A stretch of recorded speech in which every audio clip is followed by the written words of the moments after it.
참 하나님이신 주 예수 그리스도께서 벌레만도 못한 우리들을 대신하여 십자가에 죽으시고 우리 모든 죄값을 지불하셔서 우리가 이제 하나님 앞에 모든 율법의 요구가 이루어지고 주님 앞에 의롭다 칭함을 받는 백성 되어 살아가니 이렇게 큰 은혜를 우리에게 주심이 얼마나 감사한지 모르겠습니다. 그 귀하고 귀한 분이 악하고 추악한 우리들을 위하여서 그 모진 고난과 수모를 당하시고 또 가장 사랑하시던 하나님 앞에 버림받기까지 그 모든 영육간의 고통을 감내하셨음은 우리를 향한 지극히 큰 사랑인 줄 압니다. 우리가 그 큰 사랑을 받고 살아가니 참 이 세상 그 누가 우리보다 더 복된 백성이 되겠습니까? 그 은혜를 주신 하나님께 감사를 드리옵고 또 우리를 위하여 친히 핍박과 죽임을 당하신 예수 그리스도께 감사의 찬양을 올리옵나이다. 그런 은혜에 합당하게 살지 못하는 또 우리들의 모습을 매일매일 발견하며 또다시 우리의 가슴을 치고 또 마음을 찢으며 주 앞에 회개하게 됩니다. 주님, 그 큰 은혜에 배은망덕하게 행하는 우리들을 이 시간에도 용서해 주시옵고 그 한없는 자비와 바다보다 더 큰 은혜로서 우리의 모든 허물과 죄를 덮어주시기를 바라옵나이다. 예수 그리스도께서 고난당하신 주간을 보내며 우리가 정말 예수님의 그 귀하신 대속의 제사 드리심을 깊이 묵상하게 하여 주시옵고 우리가 그 은혜에 합당한 삶을 살아갈 수 있도록 은총을 베풀어 주시기를 원합니다. 우리 속에 있는 모든 누룩과 같은 죄악들을 내어버리게 하여 주시옵고 은혜 주신 목적에 합당하게 하나님의 뜻에 순종하고 하나님과 이웃을 더욱 사랑하며 살아갈 수 있도록 우리의 심령을 십자가의 은혜로 새롭게 하여 주시기를 기도하옵나이다. 참 우리나라 안에서도 여러 어렵고 혼란한 일들이 많습니다. 주께서 우리들의 연약함들과 어리석음을 잘 아시오매 주의 지혜와 또 자비하심으로써 이 나라를 붙잡아 주시기를 원합니다. 특별히 한국 교회가 더욱 하나님 앞에 깨어 기도할 수 있도록 은혜를 주시옵소서. 이제는 참 십자가의 복음이 사라지고 형식적으로나마 다녔던 교회조차도 잘 다니지 않는 듯한 신앙이 한국교회를 크게 지배하고 있어서 참 너무나도 마음이 쓰라리고 괴롭습니다. 주께서 우리 한국의 성도들을 새롭게 하여 주시옵고 예수 그리스도의 그 십자가의 보혈의 은혜를 날마다 다시금 새기게 하여 주시사 복음으로 살아가는 성도들이 되게 해주시기를 원합니다. 하나님, 저 멀리 우크라이나와 러시아에서 피 흘리며 싸우고 있는 많은 이들을 불쌍히 여겨주시기를 원합니다. 정말 몇 안 되는 사람들의 탐욕과 어리석은 생각으로 인하여서 정말 수만 명의 사람들이 죽고 집을 잃고 가족을 잃고 고통 속에 또 두려움 속에 살아가고 있음을 주님께서 잘 아시나이다. 이러한 일도 하나님의 측량할 수 없는 계획 가운데 있음을 우리가 알기에 우리가 다 알 수 없는 선하신 계획을 이제는 보여주시사 전쟁을 속히 종식시켜 주시옵고 마음 상한 이들을 위로하여 주시옵소서. 이 땅 가운데 진정한 평화가 사람들의 손에 의해 만들어지지 않고 오직 하나님께로부터만 주어지는 것임을 깨닫고 많은 이들이 참 먼저 하나님과 화목하게 해주셨고 또 이웃 간에도 화목하게 사는 그런 삶을 살아가기를 기도할 수 있게 해주시기를 원하옵나이다. 하나님, 이 기도회 가운데 하나님께서 함께하여 주시옵고 우리의 심령 가운데 주의 진리의 말씀을 깊이 깨닫게 하여 주시사 주 예수 그리스도의 복음으로 살아갈 수 있도록 은혜 주시옵소서. 예수님의 이름으로 기도드립니다. 아멘. 이 시간 요한복음 19장 말씀 보겠습니다.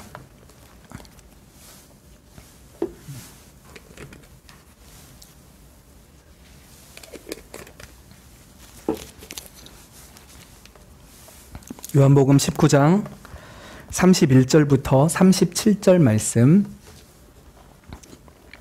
한 절씩 교독하겠습니다. 19장 31절부터 37절입니다. 이날은 예비일이라 유대인들은 그 안식일이 큰 날이므로 그 안식일의 시체들을 십자가에 두지 아니하려 하여 빌라도에게 그들의 다리를 꺾어 시체를 치워달라 하니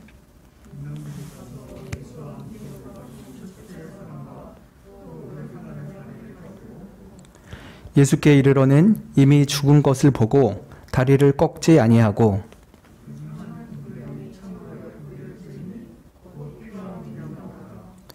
이를 본 자가 증거였으니 그 증거가 참이라. 저가 자기의 말하는 것이 참인 줄 알고 너희로 믿게 하려 함이니라.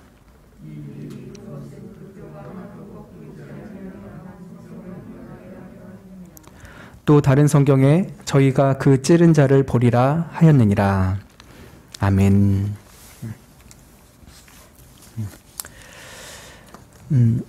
오늘은 예수님께서 십자가에서 죽으신 이후에 바로 나타났던 몇 가지 사건들에 대한 말씀을 보고자 합니다. 예수님께서 십자가에서 돌아가신 날은 오늘 31절 말씀대로 안식일의 예비일이라 하였습니다. 안식일은 토요일이죠. 그것을 예비하는 날이니까 금요일이라는 것을 알 수가 있습니다. 근데 이 안식일을 큰 날이라고 하였습니다. 모든 안식일이 똑같을 것 같지만 이번 안식일을 큰 날이라고 한 이유가 있죠. 그것은 바로 유월절 절기에 맞아떨어지는 안식일이었기 때문이었습니다. 1년에 한 번밖에 없는 이 유월절 절기에 맞아떨어지는 안식일이었기 때문에 큰 날이라고 불렀던 것이죠. 그런데 예수님께서 돌아가신 것은 금요일 오후 3시쯤이죠. 그리고 보통 저녁 6시쯤부터 안식일이 시작된다라고 보기 때문에 이제 한 3시간 정도만 있으면은 안식일이 시작하게 될 것입니다. 그래서 유대인들은 빌라도에게 와서 한 가지 요구를 합니다. 십자가에 매달린 예수님과 두 강도의 다리를 꺾어서 시체를 빨리 치워달라고 하는 것이었습니다. 왜 안식일에 시체를 이렇게 두지 않으려고 했습니까? 그것은 신명기에 있는 말씀 때문에 그렇죠. 신명기 21장 22절과 23절에 이런 말씀이 있습니다. 사람이 만일 죽을 죄를 범함으로 그를 죽여서 나무에 매달면은 그 시체를 나무 위에 밤새 두지 말고 당일에 장사하여 내 하나님 여호와께서 내게 기업으로 주시는 땅을 더럽히지 말아라. 나무에 달린 자는 하나님께 저주를 받았음이니라 하였습니다. 나무에 달려 죽임 당한 자는 하나님께 저주받은 자입니다. 근데 그 저주받아 죽은 자의 시체를 밤새도록 나무에 매달아 두면은 하나님께서 주신 거룩한 땅 전체가 부정해진다라고 말씀을 하셨습니다. 근데 평일도 아니고 이 3대 절기 중에 큰 절기인 유월절에 그렇게 나라 전체를 부정하게 만든 일은 결코 하면 안 되기 때문에 이들은 그 신명기 말씀을 지키고자 예수님의 시체를 그리고 옆 강도의 시체를 빨리 내려달라고 요청을 했던 것이죠. 참 신기한 일입니다. 이들은 율법과 안식일을 철저히 지키려고 애쓰고 있습니다. 그래서 혹시 이 사람들이 죽지 않았으면은 다리를 부러뜨려서라도 빨리 숨통을 끌어놓고 그 시체를 치우게 해달라고 하는 것입니다. 얼마나 율법에 철저합니까? 얼마나 안식일을 거룩하게 지키려고 애쓰고 있습니까? 근데 이것은 율법의 외형만 지키려고 하는 것이죠. 사실 이 구약 율법이 계속해서 가리켰던 것들은 바로 하나님의 아들이신 예수 그리스도를 믿으라라고 하는 것이었죠. 그래서 이들은 율법의 외형은 열심히 지키려고 하였지만 정작 그 율법의 참 주인공이신 예수님은 믿지 않고 그 예수님을 죽이고 있습니다.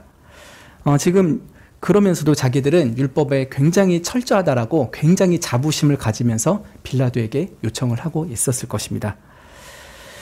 로마 군병들이 가서 예수님과 함께 못 박힌 두 사람의 다리를 꺾으려고 합니다.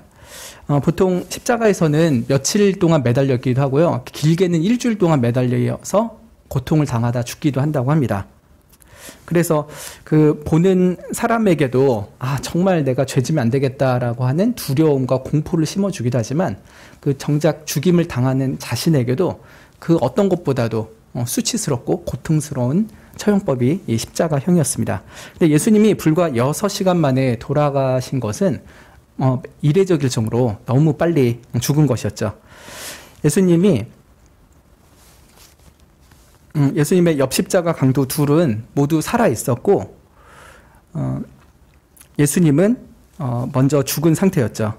군병들은 예수님의 그 옆 십자가 강도들의 다리를 꺾어서 그들의 숨통을 확실하게 끊어 놓았고, 그들의 시체를 빨리 내릴 수 있게끔 조치를 했습니다. 그리고 예수님 가운데 있는 예수님한테 갔죠.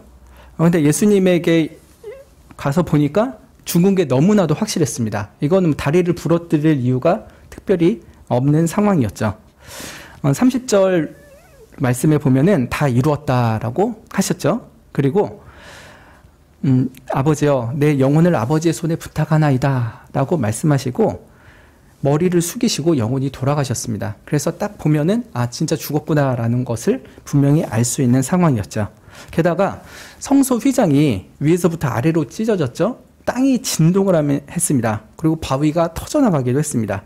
그래서 로마 백부장과 함께 예수를 지키던 자들은 이런 광경을 보면서 이 사람은 진실로 하나님의 아들이었도다 라고 고백을 하기도 하였죠.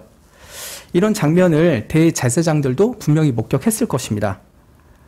그런데도 다리를 꺾어달라고 요구하는 그 저희를 보면은 예수님의 죽으심을 더욱 철저하게 확인하고자 하려는 완악한 마음 때문이죠. 정말 죽어야 되는데, 이 작자는 정말 죽어야 되는데 진짜 죽었는지 확인 사살하면 좋겠다는 마음으로 다리를 더 부러뜨리려고 했던 것입니다. 그러나 로마 군병들은 예수님의 죽으심이 너무나도 명백했기 때문에 굳이 다리를 꺾는 일까지는 하지 않았습니다. 대신 한 군병이 창으로 예수님의 옆구리를 찔렀죠. 여러 정황을 보면 예수님의 죽으심이 확실해서 사실은 창으로 찌르는 것조차도 안 해도 될 만한 상황이었습니다. 다리 부러뜨리는 게 더 힘들까요? 창으로 찌르는 게 더 힘들까요? 다리 부러뜨리려면 좀 올라가서 한 적어도 2사람은 해야 되겠죠. 힘이 굉장히 많이 들 겁니다. 그래서 이미 죽었는데 그렇게까지 힘쓸 필요는 없다라고 생각하면서 다리는 안 부러뜨리기 쉬울 것 같습니다.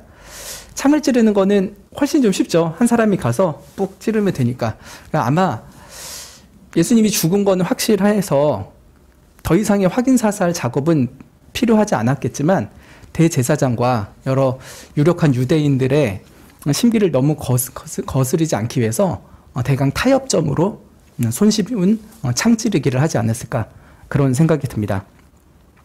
아무튼 예수님이 창에 찔리자 그 옆구리에서 남은 피와 물이 다 쏟아져 나왔습니다. 예수님이 그저 영혼만 가진 어떤 유령 같은 존재가 아니라 우리와 똑같은 살과 피와 물로 이루어진 육체를 가진 분이라는 것을 분명히 보여주는 장면이기도 합니다. 근데 특히 피와 물이 나왔다라고 하는 것은 어떤 것을 가리키려고 하는 걸까요? 피는 진정한 속죄를 의미할 것입니다. 그리고 물은 진정한 정결함을 의미하는 것이죠. 예수님께서 피와 물을 다 쏟으심으로 말미암아 우리의 모든 죄를 다 씻으셨다. 우리를 정결케 하셨다는 것을 더욱더 가시적으로 보여주시기 위한 사건이 되지 않았을까 생각을 할 수 있습니다. 그래서 우리는 예수님의 옆구리에서 그 피와 물이 쏟아진 것을 보면서 이 예수님을 믿는 자야말로 모든 죄가 씻김받고 정결타함을 얻으니 내가 이 예수님을 믿고 싶습니다. 주님, 나를 불쌍히 여겨주시고 그 피와 물로 저를 씻어주시옵소서 하는 믿음으로 예수 그리스도를 바라봐야 되겠죠. 근데 요한은 이 예수님의 죽으심의 직후에 있었던 2가지 작은 사건, 즉 예수님의 다리가 부러뜨림 당하지 않게 된 하나의 사건, 그리고 대신 옆구리에 창을 찔러 넣은 이 두 사건이 각각 구약 성경에 있는 것에 예언의 성취라는 것을 굳이 강조하여서 말합니다. 36절과 37절에서 구약 성경에 있는 말씀이 이 사건을 통해서 성취되었다는 것을 강조하고 있죠. 먼저 36절을 보면요. 이 일이 이룬 것은 그 뼈가 하나도 꺾이지 아니하리라 한 성경을 응하게 하려 함이라 하였습니다. 옆 십자가 강도들의 뼈는 꺾였죠. 그러나 예수님의 뼈는 꺾이지 않았습니다. 이것은 이 예수님에 대한 구약의 예언들 때문인데, 먼저는 유월절 어린 양에 대한 규례에서 그것을 찾을 수 있을 것입니다. 출애굽 직전에 하나님께서 유월절 규례를 처음으로 가르쳐 주셨죠. 출애굽기 12장 46절에 그 유월절 양을 한 집에서 먹는데 그 고기를 조금도 집 밖으로 가지고 나가지 말아라. 그리고 그 양의 뼈를 꺾지 말라라고 말씀을 하셨습니다. 그리고 이스라엘 회중이 다 이것을 지키라라고 말씀했습니다. 여러분, 닭고기 드셔보셨죠? 치킨 드시면은 뼈를 안 꺾으면서 먹으면은 살이 깨끗하게 발라지나요? 안 그러죠? 이렇게 해프게 먹는 사람은 그냥 쉽게 먹겠지만, 좀 알뜰하게 고기 드시는 분들은 뼈를 이렇게 부러뜨려서 좀 그냥 먹기에는 못 먹는 부위의 살까지도 다 깔끔하게 뜯어 드시죠. 이스라엘 백성들이 유월절 어린 양을 잡아 먹을 때 이게 뼈를 부러뜨리면서 먹으면 여기저기는 감춰진 고기까지도 깔끔하게 먹을 수 있었을 것입니다. 근데 하나님께서는 그 고기를 먹을 때 뼈 하나도 꺾지 말라라고 말씀을 하셨죠. 또 출애굽 2년차 때 시내산 앞에서도 다시 한번 이 유월절 규례에 대해서 말씀을 하십니다. 민수기 9장 12절에요. 아침까지 그것을 조금도 남겨두지 말고 그 뼈를 하나도 꺾지 말아서 유월절 모든 율례대로 지킬 것이니라 라고 말씀을 하셨습니다. 그래서 유월절 어린 양을 먹는 방법은 뼈를 꺾지 않고 먹는다라고 하는 것이었습니다. 근데 이것이 바로 장차 세상 죄를 지고 가는 참된 하나님의 어린 양, 진정한 유월절 어린 양 대신 예수님이 그 뼈가 하나도 꺾임 당하지 않고 죽임 당하게 될 것을 가리키는 그림자와 같은 율법이었던 것입니다. 메시아는 어느 뼈가 부러지거나 흠결이 있고 상한 것이 있는 그런 제물이 아니라 하나님 앞에 온전한 희생 제물로 바쳐질 분이라는 것을 알려주는 율례였던 것이죠. 그리고 더 직접적인 구약의 말씀이 있습니다. 시편 34편과 34편 19절과 20절 말씀이죠. 이것을 제가 읽어보겠습니다. 의인은 고난이 많으나 여호와께서 그 모든 고난에서 건지시는도다. 그 모든 뼈를 보호하시며 그 중에 하나도 꺾이지 아니하도다. 평범하게 보면은 하나님께서 의인들을 많은 고난 중에서 반드시 구원하신다라는 말씀으로 볼 수가 있습니다. 의인도 고난은 받지만 결국은 그 뼈가 꺾이지 않을 정도로 가장 완전하게 보호하신다라고 하는 것으로 볼 수 있죠. 뼈는 온몸에서 가장 중요한 부분이죠. 여러분, 뼈가 튀어나온 사람 본 적 있으십니까? 그러면 큰일 났다 생각하죠. 저 사람 지금 큰일 났다라고 합니다. 우리 뼈는 살과 근육 속에 잘 보호되어 있습니다. 그래서 뼈는 온몸 중에서 가장 중요한 부분 중에 하나이고요. 피부와 근육들 속에 철저히 보호를 받는 그런 것입니다. 피부는 상할 수 있고 근육은 좀 찢어질 수 있지만 뼈가 상한다는 것은 굉장히 치명적인 일이죠. 근데 하나님께서 마치 성도가 피부가 찢어지고 근육이 상하는 듯한 역경과 고난을 당하게 하시기도 하지만, 그러나 뼈가 꺾이는 듯한 극단적이고 치명적인 시련에는 내어 던지지 않으신다라고 하는 것을 알려주는 말씀이기도 합니다. 그런데 의인 중에 의인이 누구입니까?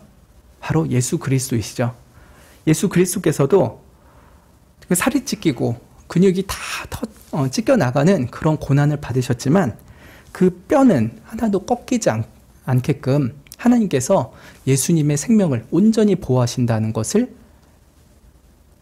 알려주는 말씀이기도 한 것입니다. 그래서 보통 성도들을 위한 말씀이기도 하지만 더 근본적으로는 의인 중에 의인이신 예수 그리스도를 하나님께서 철저히 보호하신다는 것을 말씀하는 것이었죠.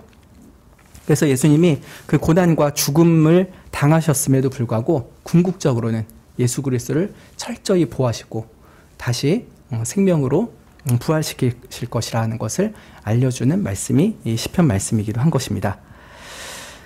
그래서 그 뼈가 하나도 꺾이지 아니하리라는 이 말씀을 통해서 하나님은 예수 그리스도를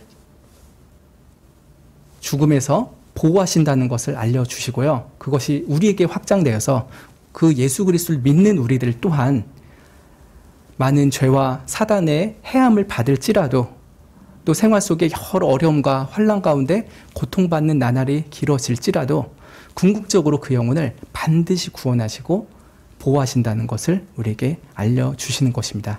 그래서 예수님의 뼈가 꺾이지 않은 것은 예수님의 구원받음 뿐만 아니라 우리의 구원까지도 보장을 하시는 말씀이 되는 것이죠. 그리고 37절에서는 예수님이 그 창에 찔린 것에 대한 예언의 말씀이 구약에서 있었다는 것을 알리고 있습니다. 또 다른 성경에 저희가 그 찌른 자를 보리라 하였느니라 라고 했죠. 또 다른 성경이 어디일까요? 이렇게 성경책 보시면 밑에 관주 있으시죠? 그 기억, 니은, 디귿 이런 거 따라가서 보시면은 스가랴 12장이라는 것을 알 수 있으실 겁니다. 스가랴 12장 10절 말씀인데 이거는 한번 찾아보면 좋을 것 같습니다. 스가랴 12장 10절 말씀.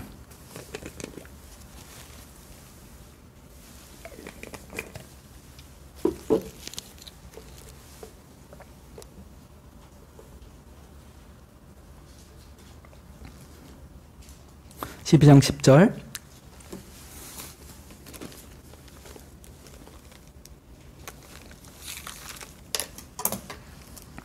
함께 읽어보겠습니다.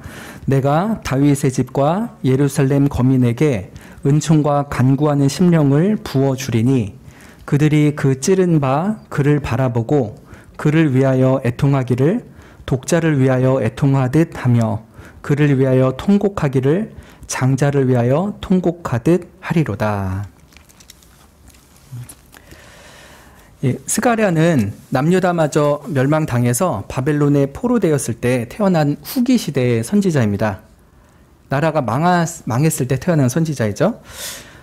근데 이 이스라엘이 바벨론의 포로됨이 끝나고 가나안 땅에 돌아왔는데 성전을 재건은 했는데 여전히 영적인 회복이 제대로 되지 않았습니다. 신앙 상태가 엉터리였던 거예요. 그래서 11장을 보면 11장은 이스라엘이 선한 목자의 수고에 대해서 아주 하찮게 여기는 말씀이 있습니다. 선한 목자가 수고했는데 품삯을 얼마 줄 거냐 했더니 고작 은 30을 준다고 합니다. 은 30은 어느 정도의 값어치냐면은 소에 쳐서 죽임당한 노예의 보상금 정도입니다. 그러니까 노예의 몸값 정도밖에 안 되는 것이 은 30이죠.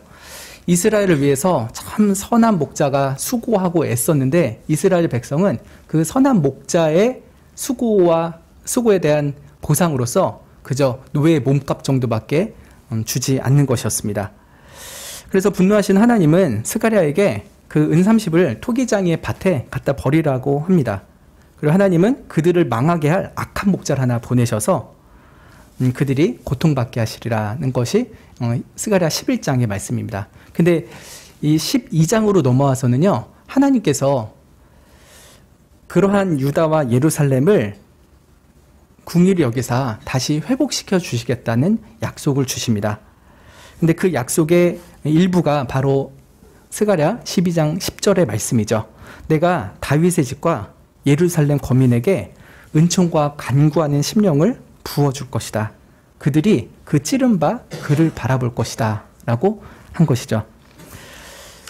다윗의 집과 예루살렘 거민은 하나님의 언약 백성인 이스라엘 백성을 통칭하는 거겠죠.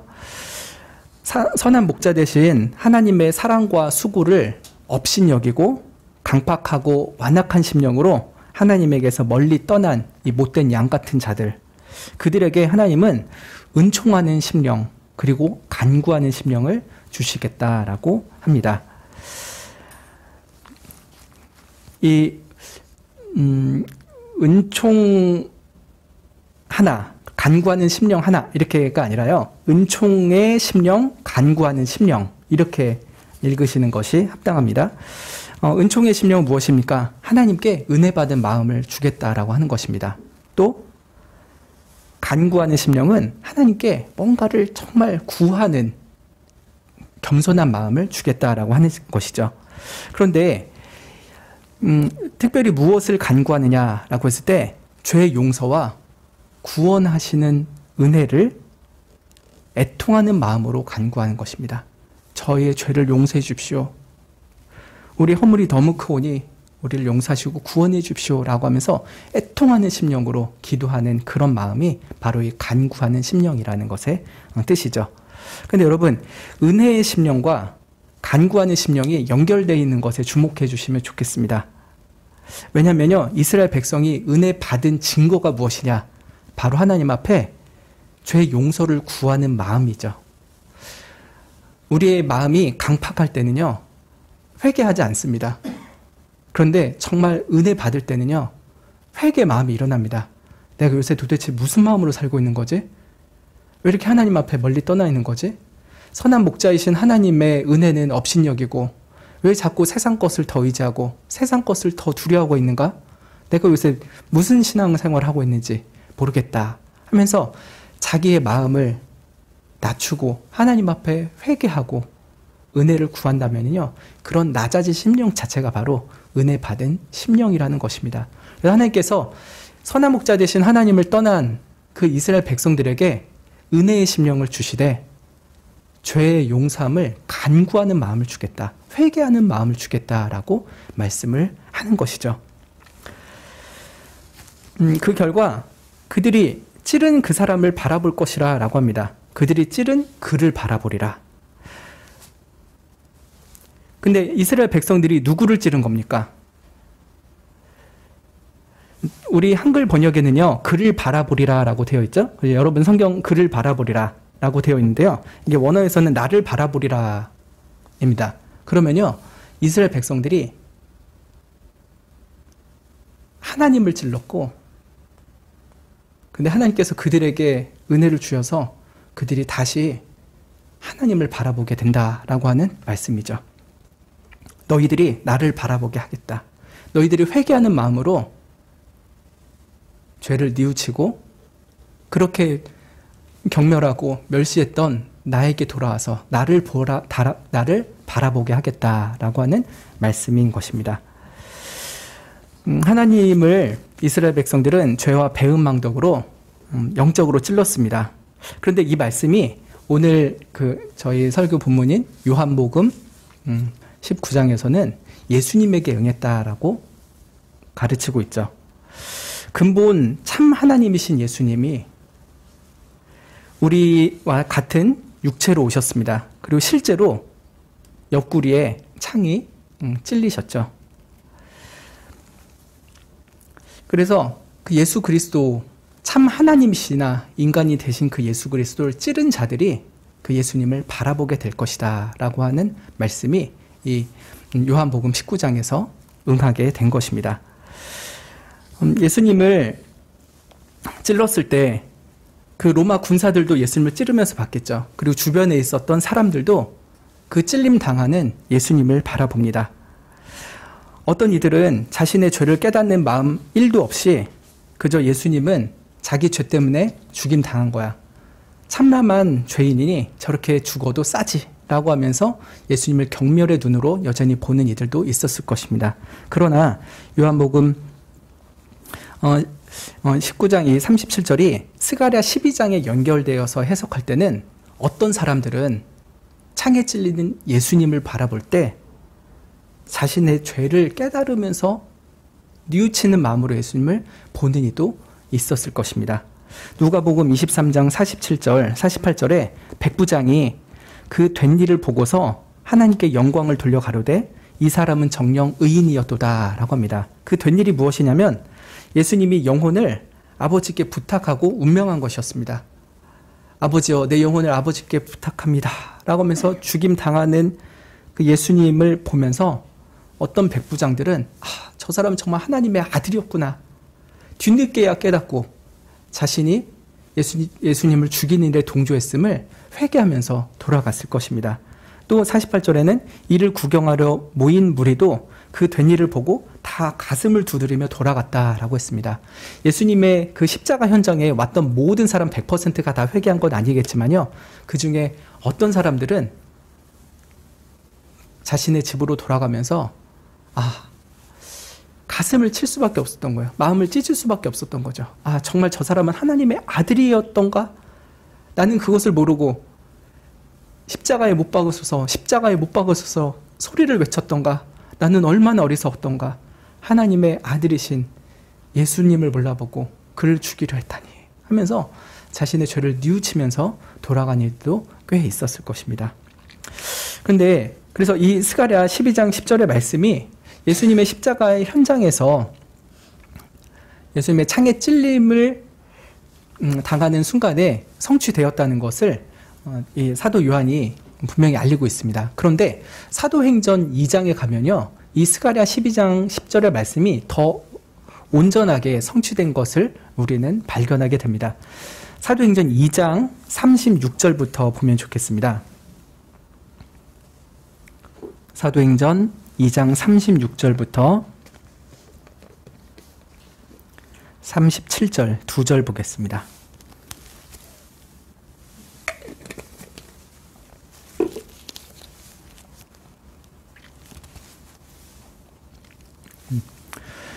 예, 36절 37절 같이 읽어보겠습니다. 그런즉 이스라엘 온 집이 정녕 알지니 너희가 십자가에 못 박은 이 예수를 하나님이 주와 그리스도가 되게 하셨느니라 하니라. 저희가 이 말을 듣고 마음에 찔려 베드로와 다른 사도들에게 물어 가로되 형제들아 우리가 어찌할꼬 하거늘. 이 사도행전 2장은 잘 아시다시피 오순절 성령 강림 사건 때 베드로가 이스라엘 백성들에게 했던 설교이죠. 그 앞의 내용에서는 너희들이 하나님의 아들이신 예수님을 죽였다라고 하는 것이었습니다. 그래서 36절에 이스라엘 온 집이 정녕 알지니 너희가 십자가에 못 박은 이 예수를 이라고 하였죠. 그런데 이 예수님이 하나님이 주와 그리스도가 되게 하신 분이다 라고 하는 것을 분명히 가르치고 있습니다. 그저 한낱 죄수가 죽은 것이 아니라 하나님이 주와 메시아로 보내신 분이었다라는 것을 베드로가 아주 강력하게 선포를 했던 것이죠. 이 말씀을 들을 때 그 청중들의 마음에 큰 찔림이 있었습니다. 정말 하나님의 아들이었는데 우리가 그를 몰라보고 죽였구나 하면서 그 사람들 마음속에 큰 성령의 역사가 있었습니다. 이 성령의 역사가 어떻게 일어났습니까? 그들에게 스가랴 12장 10절 말씀처럼요, 은총과 간구하는 심령이 부어진 것입니다.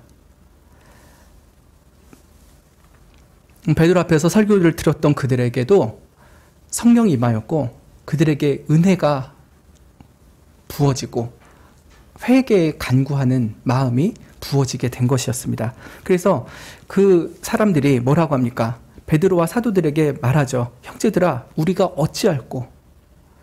내가 이 큰 죄를 지금 깨달았는데 어떻게 해야 이 죄를 씻을 수 있겠습니까? 제가 무엇을 해야 되겠습니까? 가르쳐 주십시오. 말씀하시면 제가 그대로 하겠습니다. 하며 지극히 낮아진 마음으로 베드로에게 말을 했던 것이죠. 자신들이 죄 없는 예수님을 죽인 극악한 죄인이라는 것을 깨닫는 것이 은혜였습니다. 그래서 내가 잘못했습니다. 저 이제 어떻게 해야 합니까? 가르쳐 주십시오 라고 하면서 회개의 마음으로 베드로 앞에 그렇게 말했던 것이죠. 그때 베드로가 말합니다. 너희가 회개해서 각각 예수 그리스도의 이름으로 세례를 받고 죄사함을 얻으라. 그리하면 성령을 선물로 받으리라 라고 하였죠. 그리고 너희가 이 패역한 세대에서 구원을 받으라 라고 복음에 초청을 하였습니다. 이것이 바로 성령께서 은혜를 주신 마음이고요. 또 간구하는 심령, 즉 죄사함의 은총을 간구하는 심령이 된 자들의 마음이었습니다. 근데 이 스가랴 예언이 요한복음 19장에서도 이루어졌고 사도행전 2장에서도 이루어졌죠. 그러나 그 예언은 지금 이 순간에도, 이 시대에도 이루어지고 있습니다. 내가 다윗의 집과 예루살렘 거민에게 은총과 간구하는 심령을 부어주리니 그들이 그 찌른 바 그를 바라보리라.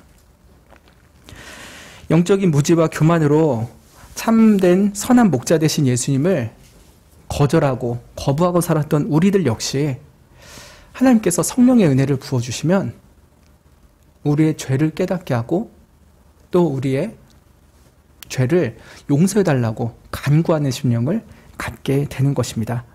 그래서 우리가 예수를 찌른 그 수많은 사람들 중에 한 명이었음을, 나도 그 현장에서 예수님의 옆구리에 창을 찔렀던 한 사람이었음을 인정하게 하시고 그 예수님을 죽인 죄를 용서해달라고 하나님 앞에 엎드려 기도하고 마음을 찢게 하시는 것이죠.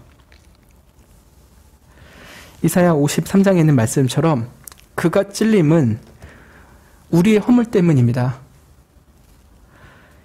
예수님이 찔린 것은 내 허물 때문입니다 라고 회개하게 하십니다. 예수님이 상한 것은 우리의 죄악 때문입니다. 예수님이 상한 것은 바로 내 죄 때문입니다 라고 자신의 죄를 하나님 앞에 그대로 내어놓고 기도하고 간구하게 하는 것, 참회하게 하는 것, 그것이 바로 스가랴의 12장 예언이 지금 이 시대 우리들에게도 응하고 있다는 분명한 증거이죠. 우리가 하나님보다 나 자신과 세상 것을 더 사랑했습니다. 우리가 하나님을 불경하고 헛되이 예배했습니다. 우리가 부모, 형제, 자녀에게 수많은 상처를 주었고 또 이웃들을 미워하였고 음란과 거짓말과 탐심으로 살았습니다. 이 죄로 예수님을 찔러 죽인 장본인이 바로 저입니다. 그리고 우리입니다. 라고 주님 앞에 기도하게 하는 것, 그것이 바로 은총과 간구하는 심령을 주시겠다는 하나님의 말씀의 성취인 것입니다.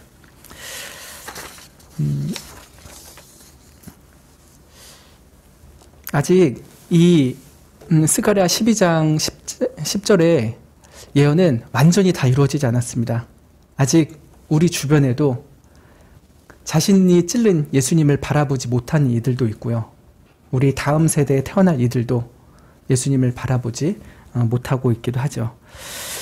그러나 주께서 이 오고 오는 세대 가운데 계속해서 은혜를 베풀어 주셔서 참된 영적 이스라엘 자손들에게 은총을 주시고 회개를 구하는 마음을 부어주시사 택하신 백성들을 반드시 구원하심으로써 스가랴 12장 10절의 말씀이 완전하게 응하게 될 것입니다.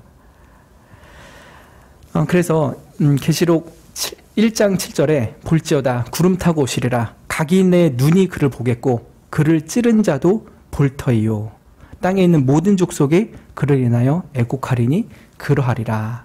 아멘이라고 성경은 가르치고 있습니다. 스가랴 12장의 예언, 예수님이 죽임 당하신 그 현장에서도 이루어졌고요. 오순절 성령 강림 사건에서도 이루어졌고요. 지금 주님 앞에 회개하는 우리들에게도 응하고 있습니다. 그러나 아직 멀었습니다. 주님 다시 오시는 그날까지 많은 이들이 주 앞에 자신들이 예수님을 죽인 죄인이라는 것을 깨닫게 하시고 정말 회개하게 하시사 택하신 백성들을 마지막 한 사람까지 구원하신 그날에야 비로소 이 스가랴의 예언이 완전하게 응하게 될 것이죠. 이제 말씀을 맺겠습니다. 하나님께서 십자가 위에 예수님의 뼈가 단 하나라도 부러지지 않게 하신 것은 예수님을 보호하심이기도 하지만 궁극적으로 예수님 안에 택하신 우리들의 영혼을 반드시 구원하신다는 복음의 확증입니다. 예수님의 뼈가 부러지지 않으므로 우리의 영혼이 부러지지 않을 것입니다. 우리를 반드시 구원하시고 우리의 자녀, 우리 대대 손손 가운데 주의 택하신 백성들 하나라도 잃어버리지 아니하시고 반드시 구원하실 것입니다. 걱정, 근심, 애다름이 있을지라도 주님께서 우리 자녀들과 우리의 대대손손 또 오고 오는 후대의 교회들을 반드시 구원하실 거라는 확신과 믿음을 견고하게 붙잡으면 좋겠습니다. 아울러 우리가 찌른 예수님을 바라보고 참 똑같은 죄를 반복하지 않게 하기를 위하여서 우리 자신에게 은혜 주시기를 기도하면 좋겠습니다. 그리고 아직도 예수님을 찌르듯이 살아가고 있는 많은 불신자들, 불신 이웃들에게도 그 자신들이 찌른 그 예수님을 바라보게 하시고 회개의 마음을 주셔서 그들 또한 예수 그리스도의 물과 피의 죄사함의 은혜를 입게 달라고 기도하면 좋겠습니다. 제가 기도하고 말씀을 마치겠습니다.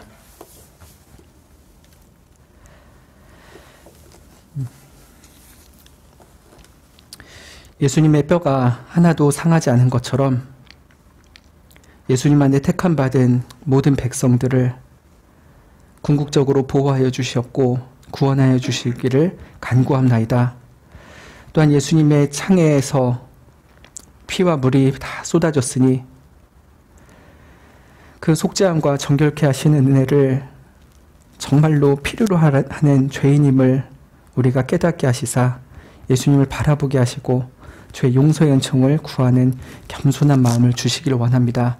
정말 회개의 마음을 주시었고 우리 주변에 예수 그리스도를 바라보지 못하는 많은 이들에게 예수 그리스도를 보라, 십자가에 너를 위해 죽임당하신 예수를 보라 하며 그들에게도 예수 그리스도의 보혈의 은혜가 임하기를 전하고 기도하는 우리가 되게 해주시기를 원합니다. 우리 자신의 구원, 또 자녀들과 여러 후손들의 구원, 그리고 주변의 이웃들을 위한 구원의 기도를 주님 앞에 간절히 드리게 하여 주셨고 또한 하나님께서는 응답하여 주시옵소서. 예수님의 이름으로 기도드립니다. 아멘. 주님께서 가르쳐 주신 기도 아뢰므로 수요일 저녁 기도회를 마치겠습니다. 하늘에 계신 우리 아버지여, 이름이 거룩히 여김을 받으시오며 나라의 임하옵시며 뜻이 하늘에서 이룬 것 같이 땅에서도 이루어지이다. 오늘날 우리에게 일용할 양식을 주옵시고 우리가 우리에게 죄 지은 자를 사하여 준 것 같이 우리 죄를 사하여 주옵시고 우리를 시험에 들게 하지 마옵시고 다만 악에서